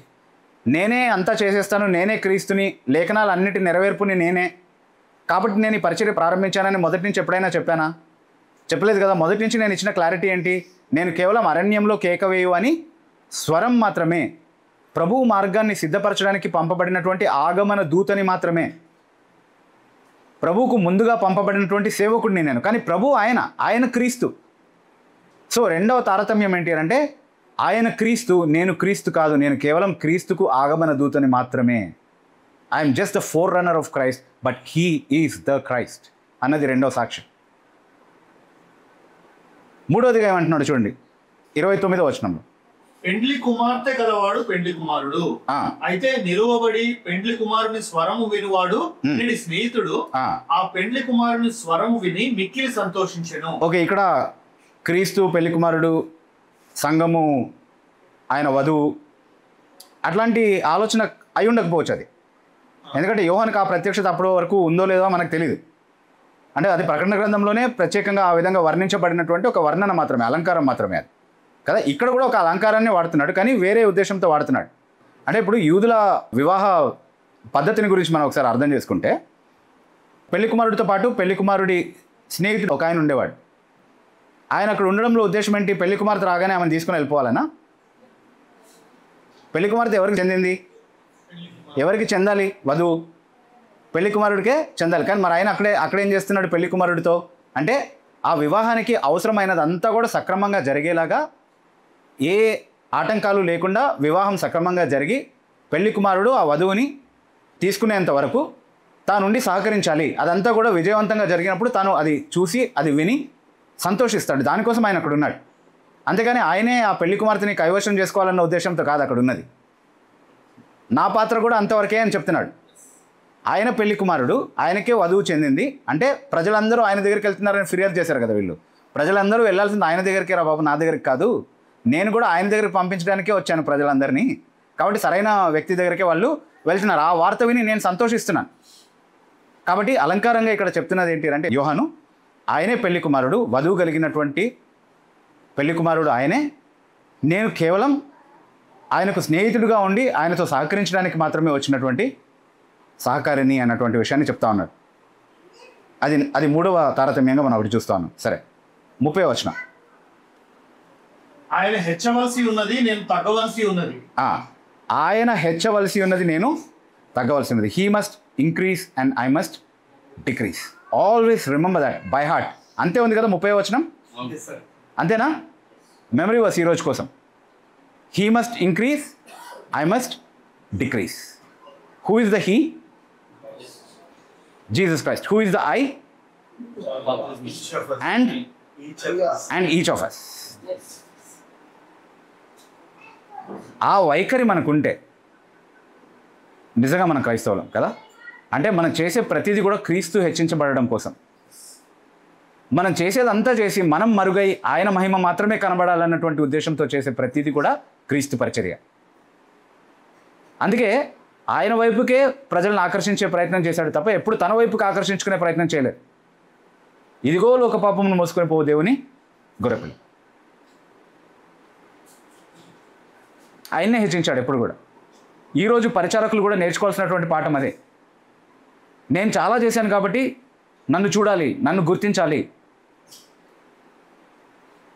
నేను చాలా పుస్తకాలు అనువదించేశాను, నేను చాలా మినిస్ట్రీ చేస్తున్నాను, చాలామందిని రీచ్ అవుతున్నాను కాబట్టి నన్ను చూడాలి అన్న రోజు ఆ మినిస్ట్రీ ఫెయిల్ అవుతుంది. కానీ ఇదంతా చేయడం ద్వారా క్రీస్తు హెచ్చించబడాలి, క్రీస్తు దగ్గరికి మనుషులు నడిపించబడాలి. The ultimate end of all this should be that people should be the disciples of Jesus Christ, not my disciples. యేసుక్రీస్తు ప్రభు యొక్క శిష్యులుగా వాళ్ళు చేయబడాలి, నా శిష్యులుగా కాదు. వాళ్ళు ప్రభువు చెప్పు చేతుల్లో ఉండేటటువంటి ప్రభు శిష్యులుగా, ప్రభు ప్రభుత్వానికి లోబడేటటువంటి వారిగా మార్చబడాలి. అంతేగాని నేను వారి మనసాక్షి పైన అజమాయిషీ చేసి, నేను వారిని కంట్రోల్ చేసి, నేను నా చెప్పు చేతుల్లో వాళ్ళని ఉంచుకోవాలి అని ఎవరైనా అనుకుంటున్నారంటే డెఫినెట్లీ అలాంటి వ్యక్తి యేసుక్రీస్తు ప్రభు చేత పంపించబడినటువంటి పరిచారకుడు కాదు అన్నటువంటి విషయాన్ని ఖచ్చితంగా మనం నేర్చుకుంటున్నాం. The right intention of every minister of God is that Christ must increase and I must decrease. వాస్తవానికి మనకి ఇవ్వబడినటువంటి పరిమిత కాలంలో మనము కొంత పరిచర్య చేస్తాం కదా. మనం ఎంతో చేసామని అనుకుంటాం, కానీ ఎంత చేస్తాం? కొంచెమే చేస్తాం కదా. పరలోకం నుండి మనకు అనుగ్రహించబడిన కొలది చేస్తాం. అట్లాగే అందరూ పరిచారకులు చేస్తూ వచ్చారు ఇప్పటి వరకు. ఎప్పటి నుంచి చేస్తున్నారు? బాప్తిస్మం ఇచ్చి యోహాను మొదలుకొని ఇప్పటి వరకు అలాగే పరలోక రాజ్యం ప్రకటించబడుతూ వచ్చింది, అలాగే సువార్త పరిచర్య ముందుకు కొనసాగుతూ ఉంది. కానీ ఏ ఒక్క సేవకుడైనా చచ్చిపోయిన కారణాన్ని బట్టి ఈ పరిచర్య ఆగిపోయిందా? ఏ ఒక్కరిపైనైనా ఇది ఆధారపడేలాగా ఉందా? నేను లేకపోతే ఇంక ముందుకు వెళ్ళదురా బాబు అన్నటువంటి పరిస్థితి ఎవరి చేతిలో అయినా ఉందా? అలాంటి కంట్రోల్ లేదు. సో ఎంత మంచి సేవకుడైనా ఆయన చనిపోయినంత మాత్రాన ఏది ఆగిపోదు. ఆయనే కాంట్రిబ్యూట్ చేసి ఏదో దేవుని రాజ్యాన్ని నడిపించినట్టుగా కాదు. కానీ నువ్వు ఎంతో కొంత చేసేటటువంటి ఆధిక్యత నీకు పరలోకం నుండి అనుగ్రహించబడితే దాన్ని ఎలా చూడాలి అని అంటే, నేను పోతాను కానీ శాశ్వతంగా ఉండేది క్రీస్తు మహిమ మాత్రమే. ఆయనలో ఉన్న కొలది నేను కూడా ఆయనలో ఆనందించగలుగుతాను ఆ విషయంలో. కాబట్టి ఆయన మహిమ కోసమే నేను ఇది చేయాలి, ఆయన హెచ్చించబడడానికి నేను ఇది చేయాలి. నేనేదో నా కొరకు పేరు సంపాదించుకోవడానికి కాదు. నా పేరు నాతో పాటు అంతమైపోతుంది అంతే. మా అయితే 10 సంవత్సరాలు ఏడుస్తారేమో నా కోసం జ్ఞాపకార్థ కూడికలు పెట్టుకొని, ఆ తర్వాత అయిపోతారు, అందరూ కనుమరుగైపోతారు. ఒకవేళ గుర్తుపెట్టుకున్నా దానివల్ల నాకు వచ్చిన ప్రయోజనం ఏమీ లేదు, వాళ్ళకి వచ్చిన ప్రయోజనం ఏమీ లేదు. కానీ నిజంగా వాళ్ళు క్రీస్తు చేత పట్టబడితే నేను చేసినటువంటి పరిచర్య ద్వారా అది నిజమైనటువంటి ఆశీర్వాదం. కాబట్టి అదే మన ఉద్దేశమై ఉండాలి. He must increase, I must decrease. అది 4వ తారతమ్యంగా చెప్తా ఉన్నాడు. సరే, తర్వాత 31వ వచనం. పైనుండి వచ్చేవాడు అందరికీ పైనున్నవాడు, భూమి నుండి వచ్చేవాడు భూసంబంధి అయి భూసంబంధమైన సంగతులను గురించి మాట్లాడును. పరలోకము నుండి వచ్చేవాడు అందరికీ పైగా నుండి తాను కన్న వాటిని గురించి విన్న వాటిని గురించి సాక్ష్యం ఇచ్చును. ఆయన సాక్ష్యం ఎవడను అంగీకరింపడు. సో ఇప్పుడు తర్వాత చెప్తున్నటువంటి 5వదిగా యోహాన్ చెప్తున్నటువంటి తారతమ్యం ఏంటి అని అంటే, యేసుక్రీస్తు ప్రభు పైన నుండి వచ్చాడు. యోహాన్ ఎక్కడి నుంచి వచ్చాడు? భూమి నుండే వచ్చినవాడు. ఎందుకంటే ఆయన అందరి మనుషుల్లాగే సాధారణంగా పుట్టినటువంటి వ్యక్తి. సో ఆయన మాట్లాడేటటువంటివి భూ సంబంధమైనటువంటి విషయాలు అని అంటే భూమి మీద నుండి ఆయన గ్రహించినటువంటి విషయాలే. అంటే దేవుడు ఒకవేళ ప్రత్యక్షపరిచినా ఒక దర్శనం ద్వారానో, ఒక కళ ద్వారానో, ఒక మధ్యవర్తిగా ఒక దూతను పంపించో ప్రత్యక్షపరిచాడు ఏ ప్రవక్తకైనా కూడా ఇప్పటివరకు కదా. ప్రవక్త అంటూ ఎవరైనా ఉంటే, అపోస్తలులు అంటూ ఎవరైనా ఉంటే వాళ్ళు భూ సంబంధులుగానే మాట్లాడారు. భూమి మీద ఉండి భూమి ముద్దు నుండి గ్రహించగలిగేటటువంటి పరిమితుల్లోనే మాట్లాడారు.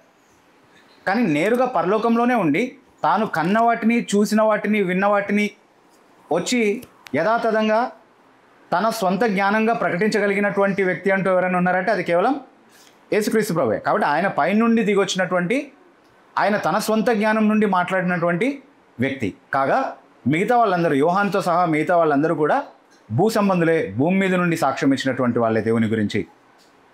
కాబట్టి ఆయన పరలోకం నుండి దిగొచ్చినటువంటి సాక్షి అన్నటువంటి మాట చెప్తా ఉన్నాడు. అది చెప్తూ ఇప్పుడు వాళ్ళ ఫిర్యాదు అంతా ఏంటి? అందరూ ఆయన దగ్గరికి ఎందుకు వెళ్తున్నారు అన్నది కదా. ఆయన దగ్గరికి వెళ్ళాలి. ఎందుకంటే నాకు తెలిసింది భూ సంబంధమైనటువంటి పరిమితుల్లోనే తెలుసుకున్నటువంటి విషయాలు. ఒక భూ సంబంధిగానే నేను మాట్లాడగలుగుతాను. కానీ నిజంగా పరలోక సంబంధమైనటువంటి విషయాలు సంపూర్ణంగా నేర్చుకోవాలి అని, ఆయన చేత పరిపూర్ణుడిగా చేయబడాలని ఎవరైనా ఆశిస్తే ఆయన దగ్గరికే వెళ్ళాలన్నటువంటి జవాబు చెప్తూ, అందరూ ఆయన దగ్గరికి వెళ్తున్నారని వీళ్ళు చూసినటువంటి విషయాన్ని యోహాను ఏ దృష్టికోణంతో చూస్తున్నాడో కూడా చెప్తున్నాడు ఇక్కడ కదా. ఏమంటున్నాడు? 32వ వచనం ఒకసారి చదవండి. తాను కన్నవాటిని గూర్చి విన్నవాటిని గూర్చి సాక్ష్యం ఇచ్చును. తాను కన్నవాటి గురించి విన్నవాటి గురించి, ఎక్కడ కన్నవాటి గురించి ఎక్కడ విన్నవాటి గురించి, పరలోకంలో ఉండి ఆయన నేరుగా పరసంబంధమైనటువంటి విషయాల గురించినటువంటి జ్ఞానం కలిగినటువంటి వాడన్న దాని గురించి చెప్తున్నటువంటి మాట అనమాట. ఓకే, కన్నవాటి గురించి విన్నవాటి గురించి ఆయన సాక్ష్యం ఇస్తాడు. అయితే ఆయన సాక్ష్యం ఎవడును అంగీకరించరు. వీళ్ళు ఏం చెప్తున్నారు? యోహాన్ శిష్యులు వచ్చి ఏం చెప్తున్నారు యోహానికి? అందరూ ఆయన దగ్గరికి వెళ్ళిపోయారయ్యా అని అంటున్నారు. కానీ యోహాన్ ఏమంటున్నాడు? ఆయన సాక్ష్యం ఎవరు అంగీకరించరు అని చెప్తున్నాడు. ప్రవక్తగా ఆయనకు అనుగ్రహించబడినటువంటి జ్ఞానాన్ని బట్టి బహుశా ఆయన ఈ మాట చెప్తున్నాడు. చాలామంది ఆయన దగ్గరికి వెళ్ళినట్టుగానే కనబడుతుంది, కానీ అందులో వెళ్ళిన వాళ్ళందరూ కూడా ఆయన సాక్ష్యాన్ని అంగీకరించినటువంటి వాళ్ళు కాదు. కాబట్టి మీరేం పెద్ద ఏదో ఈర్షపడి ఏదో రోషం ఏదో తొందరపడి ఏదో మాట్లాడుతున్నారు, కానీ మీకు అసలు అర్థం కావట్లేదు ఏ దృష్టికోణంతో దాన్ని చూడాలి. ఆయన దగ్గర సత్యం ఉంది, కానీ ఎవరు ఆయన దగ్గరికి వెళ్ళట్లేదు. అంటే ఇంకో మాటలో ఏం చెప్తున్నాడు అంటే, మీరైనా ఆయన దగ్గరికి యథార్థ హృదయంతో వెళ్తే అది గొప్ప ధన్యత అని చెప్తున్నాడు. ఆయన దగ్గర ఉన్నటువంటి విషయాలు అర్థం చేసుకోవడానికి, ఆయన దగ్గర ఉన్నటువంటి విషయాలని బట్టి నిజంగా ఆశీర్వాదం పొందడానికి ఆయన దగ్గరికి వెళ్ళటమే మార్గం. కానీ ఎవరు వెళ్ళట్లేదు అక్కడికి, మీరు కూడా వెళ్ళట్లేదు. మీరు ఆయన మాట వినట్లేదు. అందరూ ఆయన దగ్గరికి వెళ్తున్నారని చెప్పి ఆటంకపరచబడుతున్నారు మీరు. అది మీకు ఆటంకంగా ఉండకపోతే మీరు ధన్యులు అన్నటువంటి ధోరణిలో చెప్తా ఉన్నాడు. మీరు వెళ్ళండి, వినండి. ఎందుకంటే ఎవరు ఆయన మాట అంగీకరించరు. కానీ ఎవరైనా ఒకవేళ ఆయన మాట అంగీకరిస్తే వాళ్ళ గురించి కూడా ఒక మాట చెప్తున్నాడు. అంటే ఎవరు అంగీకరించరు అని అంటే ఏ మినహాయింపు లేకుండా ఎవరు అంగీకరించరని కాదు, అంగీకరించే వాళ్ళు ఉంటారు. కానీ అది కూడా పరలోకం నుండి అనుగ్రహించబడి ఉంటేనే తప్ప ఎవరు అంగీకరించలేరు కదా. ఆ ప్రిలూడ్తో స్టార్ట్ చేస్తున్నాడు కదా. యాక్చువల్లీ పరలోకం నుండి అనుగ్రహించబడి ఉంటేనే తప్ప ఎవరు ఏమీ పొందలేరు. అంటే యేసుక్రీస్తు ప్రభు దగ్గరికి యథార్థంగా వెళ్ళినటువంటి వాళ్ళు కూడా అలా వెళ్ళగలిగేటటువంటి భాగ్యాన్ని పరలోకం నుండి అనుగ్రహంగా పొందారు, లేకపోతే వాళ్ళు కూడా వెళ్ళగలిగి ఉండేవాళ్ళు కాదు అని చెప్తూ ఒక మాట చెప్తున్నారు. ఏమంటున్నారు చూడండి. ఆయన సాక్ష్యం అంగీకరించిన వాడు దేవుడు సత్యవంతుడు అన్న మాటకు ముద్ర వేసి ఉన్నాడు. అంటే దేవునితో ఏకీభవిస్తున్నాడు ఆయన సాక్ష్యం అంగీకరించినటువంటి వాళ్ళు. దేవుడు సత్యవంతుడు అయినటువంటి విషయానికి యేసుక్రీస్తు ప్రభుతో సహసాక్షులం అవుతాం మనం ఎప్పుడు ఆయన మాటని అంగీకరించి ఆయనతో ఏకీభవించినప్పుడు. దేవునితో యేసుక్రీస్తు ప్రభుతో సహసాక్షులుగా ఉండి దేవుడు సత్యవంతుడు అన్నటువంటి మాటకు ముద్ర వేసిన వాళ్ళం అవుతాం ఎప్పుడు? యేసుక్రీస్తు ప్రభు యొక్క మాటలు మనం విన్నప్పుడు, దాన్ని నమ్మినప్పుడు, దాన్ని అంగీకరించినప్పుడు, దానికి మనల్ని మనం లోబరుచుకున్నప్పుడు. సో అయితే ఇక్కడ కాంట్రాస్ట్ పాయింట్ ఏంటి అని అంటే, ఆయన పైనుండి వచ్చినవాడు అన్నీ తెలిసి మాట్లాడుతున్నాడు, మిడిమిడి జ్ఞానం. ఈయన మాత్రం భూసంబంధిగా మాత్రమే మాట్లాడుతున్నాడు. కాబట్టి నాకున్న పరిమితుల్లో నేను పరిచర్య చేశాను. సో నా వరకు మీరు ఆగిపోవడానికి వీల్లేదు, ఆయన దగ్గరికి వెళ్ళాలి. ఎవరు ఆయన మాట అంగీకరించట్లేదు. మీరు కూడా అలాగే ఉన్నారా? ఎవరు ఆయన మాట వినని కోవకు చెందినటువంటి వారిగా ఉన్నారా అనేది అందులో వచ్చేటటువంటి ప్రశ్న. సరే, యా అన్న, భూ సంబంధమైన సంగతులను గురించి మాట్లాడను అన్న విషయం గురించి ఇంకొద్దిగా వివరిస్తారా? భూ సంబంధి అయి ఉన్నాడు అని మాత్రమే చెప్పకుండా భూ సంబంధమైన సంగతులు అని కూడా అంటున్నాడు. రైట్. అంటే భూ సంబంధమైన విషయంలో గురించే మిగతా పరిచారకులందరూ మాట్లాడతారు, యేసుప్రభు మాత్రమే పరసంబంధమైన విషయాలు చెప్పగలడు అని అంటే దాని అర్థం ఏంటి? దాన్ని ఇంకొంచెం వివరించమని అడుగుతున్నాడు నాని. అంటే ఆ సమస్య ఎక్కడ వస్తుంది అని అంటే, మరి వాళ్ళు మాట్లాడిన మాటలు కూడా ప్రత్యక్షత ద్వారా దేవుని మాటలే కదా, పరలోక సంబంధమైనటువంటి విషయాలే కదా వాళ్ళు కూడా చెప్పింది. మరి దాన్ని భూ సంబంధమైన మాటలు అని ఎందుకు వర్ణించాలి అనేది కదా. సో యేసుక్రీస్తు ప్రభువు కూడా తాను మాట్లాడినటువంటి మాటల్ని భూ సంబంధమైన మాటలుగా ప్రస్తావించినటువంటి ఒక సందర్భం ఉంది, గుర్తుందా? ఎక్కడుందో? ఎక్కువ దూరం వెళ్ళక్కర్లేదు. నికోదేముతో మాట్లాడుతున్నప్పుడే నేను భూ సంబంధమైన విషయాల గురించి మీతో మాట్లాడుతుంటే మీకు అర్థం కానప్పుడు పరలోక సంబంధమైన విషయాల గురించి మాట్లాడితే ఎలా అర్థమవుతుంది అని అడుగుతున్నాడు. 3వ అధ్యాయంలో ఎన్నో వచనం అది గుర్తుందా? 12వ వచనమా? 12th అన్న. 12వ వచనం. ఎస్. సో అక్కడ యేసుక్రీస్తు ప్రభు చెప్పింది పరలోక సంబంధమైన విషయమేనా కాదా? ఒకడు కొత్తగా జన్మించకపోతే అతను పరలోక రాజ్యంలోనికి ప్రవేశించలేడు అన్నది ఆత్మీయమైనటువంటి పాఠమా, లేకపోతే శరీర సంబంధమైనటువంటి భూ సంబంధమైనటువంటి పాఠమా? ఆత్మీయమైనదే. కానీ దాన్ని ప్రభు ఏమని పిలుస్తున్నాడు? భూ సంబంధమైనది అని పిలుస్తున్నాడు. ఎందుకు? వాడినటువంటి భాష మన పరిమితుల్లో వాడబడింది. చెప్పినటువంటి ఆలోచన ఆత్మీయమైనదైనా సరే అది మనకు అర్థమయ్యేటటువంటి పరిమితుల్లో వ్యక్తపరిచేటటువంటి మనుష్య భాష, మనుష్య పరిమితిలో చెప్పబడినటువంటి మాట. కానీ అంతకు మించి ఎంతో ఉంది. అది పరసంబంధమైనటువంటి వ్యక్తి మాత్రమే చెప్పగలిగేటటువంటి తరహాలో ఉన్నాయి. నెక్స్ట్ వచనంలోనే ఆ. పరలోకం నుండి దిగి వచ్చిన వాడే అనగా పరలోకంలో ఉండే మనిషి కుమారుడు తప్ప పరలోకంలోకి ఎక్కిపోయిన వాడెవడు లేడు అన్న విషయం చెప్తున్నారు. Yes, 3rd chapter. ఎగ్జాక్ట్లీ. 13వ వచనం దానికి వివరణగా ఉంది కదా. ఓకే, ఎస్ అది చదివితే అర్థమైపోతుంది మనకి. ఓకే, సో ఎస్ ఆ భావంలోనే చెప్తున్నాడు, అంతేగాని మిగతా ప్రవక్తలు చెప్పిందంతా భూ సంబంధమైనటువంటి మాటలు అంటే అవి పరలోక సంబంధమైన బోధ కాదు అన్నటువంటి ఉద్దేశంతో చెప్పింది కాదు. That's a good clarification that you ask for Nani. Okay, yeah, right. తర్వాత ఎక్కడున్నా మనం 33 వరకు అయిందా? 33, 34 అయిందన్న. 34 కూడా అయిందా? 34th కలిపి ఉంది, చదవాలి అయితే. ఏలయనగా దేవుడు తాను పంపిన వానికి కొలత లేకుండా ఆత్మను అనుగ్రహించును గనక ఆయన దేవుని మాటలే పలుకును. ఓకే, ఇక్కడ 6వ కాంట్రాక్ట్ మనకు కనబడతా ఉంది. 6వ కాంట్రాక్ట్ ఏంటి అని అంటే, దేవుడు తాను పంపిన వానికి అంటే ఎవరి గురించి మాట్లాడుతున్నాడు? తాను పంపిన వానికి అని క్రీస్తు గురించి మాట్లాడుతున్నాడు. దేవుడు తాను పంపిన వానికి కొలత లేకుండా ఆత్మను అనుగ్రహిస్తాడు. దీన్ని ఎలా అర్థం చేసుకోవాలి మనం? అంటే ఆత్మకి కొలతలు ఉంటాయా? అంటే is the spirit a substance that can be measured? అంటే నీళ్ళలాగా, లేకపోతే ఆమదంలాగా, లేకపోతే బూడిదలాగా, పెట్రోల్ లాగా అట్లా కొలవచ్చా ఆత్మని? కొలమానం ఉంటుందా? మరి కొలత లేకుండా ఆత్మ ఇచ్చాడు అని ఎందుకంటున్నాడు? The full force of.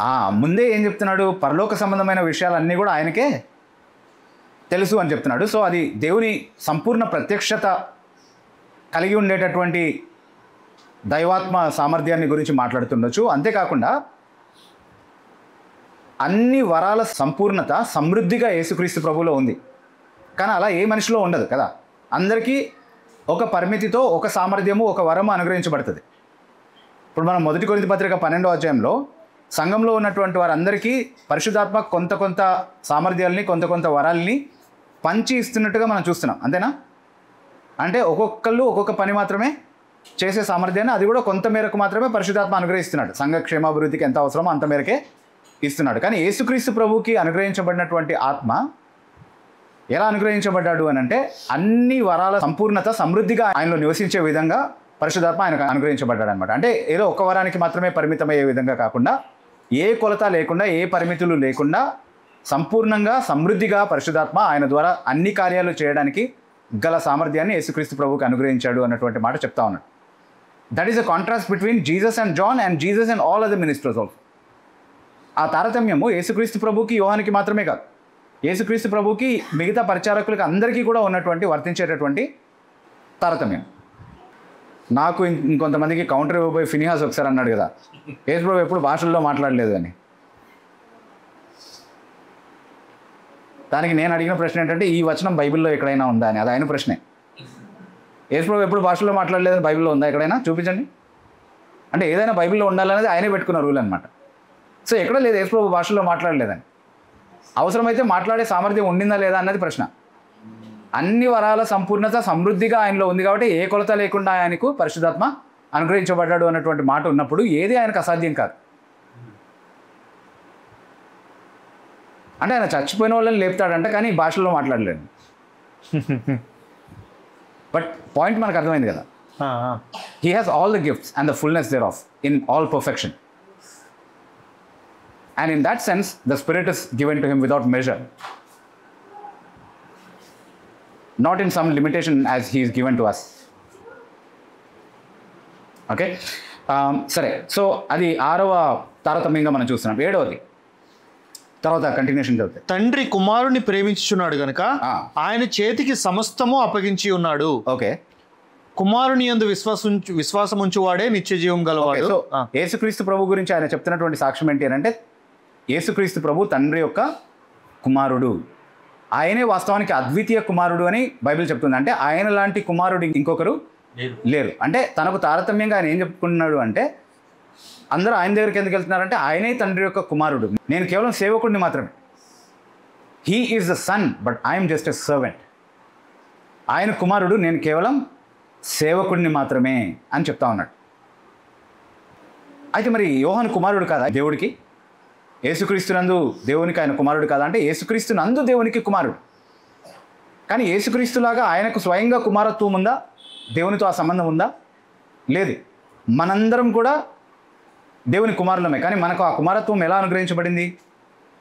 దత్తపుత్రాత్మ మనలోనికి ఆయన పంపించడం ద్వారా, అంటే ఏ ఆత్మ సహాయం ద్వారా మనం ఆయన అబ్బా తండ్రి అని పిలవగలమో ఆ ఆత్మను మన అంతరంగంలోనికి పంపించడం ద్వారా క్రీస్తుతో మనల్ని ఐక్యపరిచి క్రీస్తునందు మనల్ని ఆయన తన కుమారులుగా చేసుకున్నాడు. అది మనకు స్వతహాగా ఉన్నటువంటి కుమారత్వం కాదు, కానీ దేవుడు తన ఉచితమైనటువంటి కృపలో దత్తపుత్రాత్మను మన అంతరంగంలో పంపించడం ద్వారా అనుగ్రహించినటువంటి ఆధిక్యత. అదే యోహానుకు కూడా ఉండింది. కాబట్టి in a proper sense he was a servant, also a son, but not in the same sense in which Jesus was. No one is a son of God in the same sense in which Jesus is. ఎవరు కూడా యేసుక్రీస్తు ప్రభు ఎలాగైతే ఏ భావంలో అయితే తండ్రికి కుమారుడిగా ఉన్నాడో ఆ భావంలో ఎవరు కుమారులు కారు. కాబట్టి ఆయన కుమారుడైతే నేను దాసుడిని అన్నటువంటి ఆ తారతమ్యాన్ని చూపిస్తూ ఉన్నాడు. అది 7వ తారతమ్యంగా 7 ప్రాముఖ్యమైనటువంటి తారతమ్యాల్ని చూపిస్తూ ఉన్నాడు. ఎందుకు అందరూ ఆయన దగ్గరికే వెళ్ళాలి? అదే ఎందుకు సరైనటువంటి విధానం, ఎందుకు సరైనదే జరుగుతుందని మనం అర్థం చేసుకోవాలి. ఇది చూసినప్పుడు ఇది పరలోకం అనుగ్రహించినటువంటి దీవెనగా ఎందుకు చూడాలి? చాలామంది ఆయన దగ్గరికి వెళ్ళడం, అందులో కొందరైనా ఆయనే సత్యమని తెలుసుకుని దేవునితో ఏకీభవిస్తూ దేవుడు సత్యవంతుడని ముద్ర వేసినటువంటి వారిగా ఉండడానికి ఆయన దగ్గరికి వెళ్ళి ఆయన కుమారులు అవ్వడమే ఎందుకు సరైనటువంటి విషయం అన్నటువంటి దానికి 7 తారతమ్యాలు యోహాను తనకు క్రీస్తుకి మధ్యలో చూపిస్తూ ఉన్నాడు. అంటే మళ్ళీ ఒకసారి లిస్ట్ అవుట్ చేసుకుందాం. 7 విషయాలు చెప్పుకున్నాం కదా, ఇన్ సమ్మరీ జస్ట్ ఒకసారి లిస్ట్ అవుట్ చేసుకుందాం. మొదటి కాంట్రాస్ట్ ఏంటి? 27వ వచనము 35వ వచనాన్ని తారతమ్యంగా మనం చూసినప్పుడు, పరలోకం నుండి నాకు ఏది అనుగ్రహించబడిందో అది నేను పొందాను, కానీ తండ్రి యొక్క కుమారుడిగా ఆయనకు సమస్తము అనుగ్రహించబడింది అనేది మొదటి కాంట్రాస్ట్. యోహానుకు పరిమితంగా కొంత బాధ్యత అప్పగించబడింది, కానీ యేసుక్రీస్తు ప్రభు చేతికి సమస్తము అనుగ్రహించబడింది అనేది మొదటి కాంట్రాస్ట్. ఓకే, రెండవది ఏంటి? ఆయన క్రీస్తు, నేను ఆగమన దూత.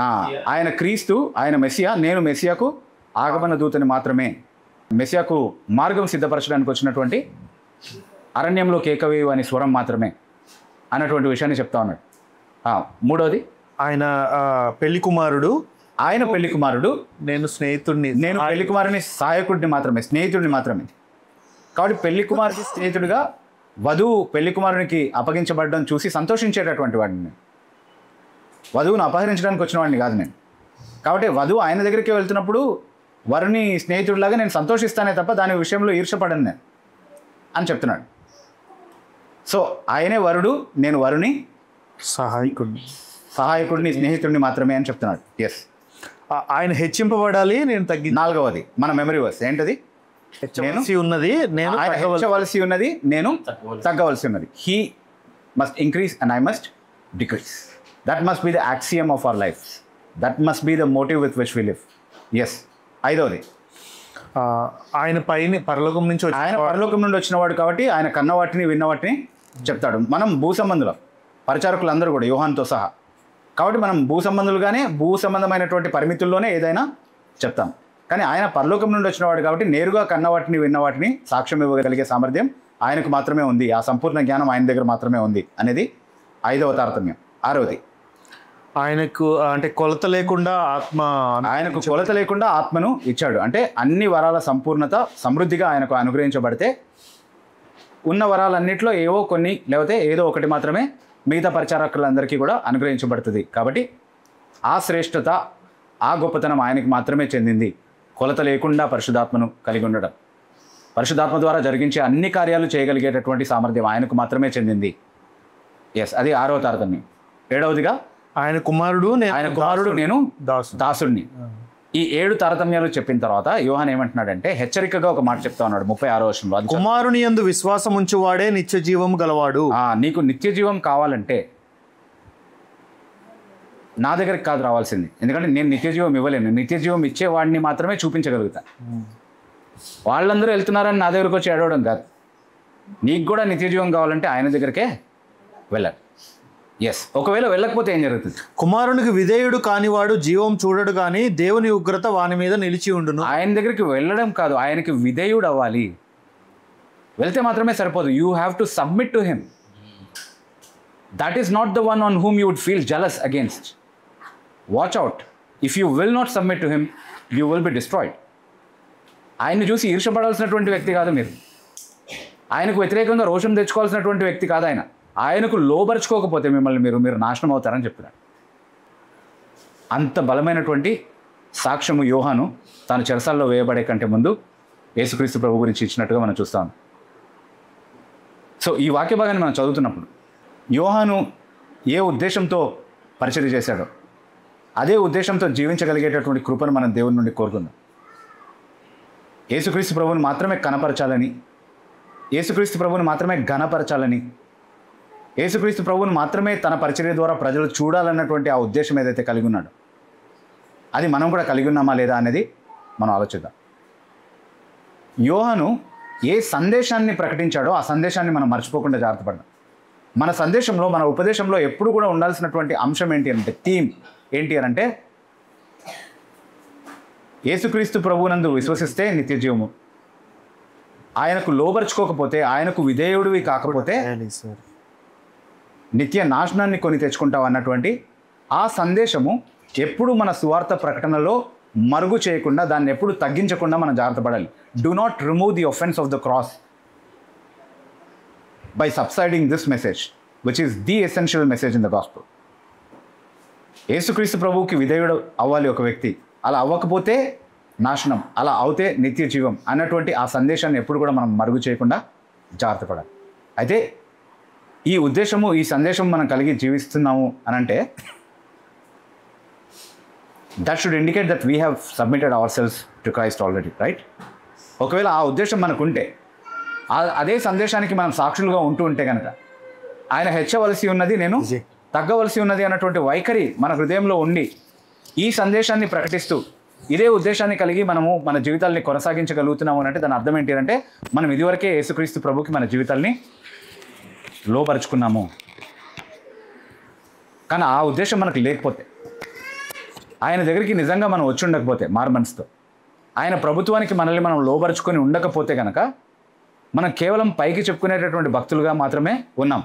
మనల్ని చూస్తే అందరూ ఏమనుకుంటారంటే, అదిగో అందరూ ఆయన దగ్గరికి వెళ్తున్నారు అని అనుకుంటారు. కానీ నిజంగా పరలోకపు కన్నులు అనుగ్రహించబడినటువంటి వాడు చూసి ఏమంటాడంటే, ఎవరు ఆయన మాట అంగీకరించట్లేదు అని అంటారు. మనం ఆ స్థితిలో ఉన్నామా? ఆయన దగ్గరకు వచ్చేవారిగా కేవలం కనబడి ఆయన మాటను అంగీకరించిన వారిగా ఉన్నామా? లేకపోతే ఆయనకు లోబరుచుకుని, ఆయనకు విధేయత చూపించి నిజంగా నిత్య జీవానికి నడిపించేటటువంటి ఆ మార్గంలో ఉన్నామా? దీని విషయమై మనల్ని మనం పరిశీలించుకోవడానికి, ప్రభు కృపపైన ఆధారపడడానికి దేవుడు మనందరికీ మరొక అవకాశాన్ని ఇచ్చాడు. ఈ మాటలు మనకు వినిపించాడు. అలాగే చేయగలిగే కృప దేవుడు మనందరికీ అనుగ్రహించిన గాక. దేవుడి కొద్ది మాటలు దీవించిన గాక.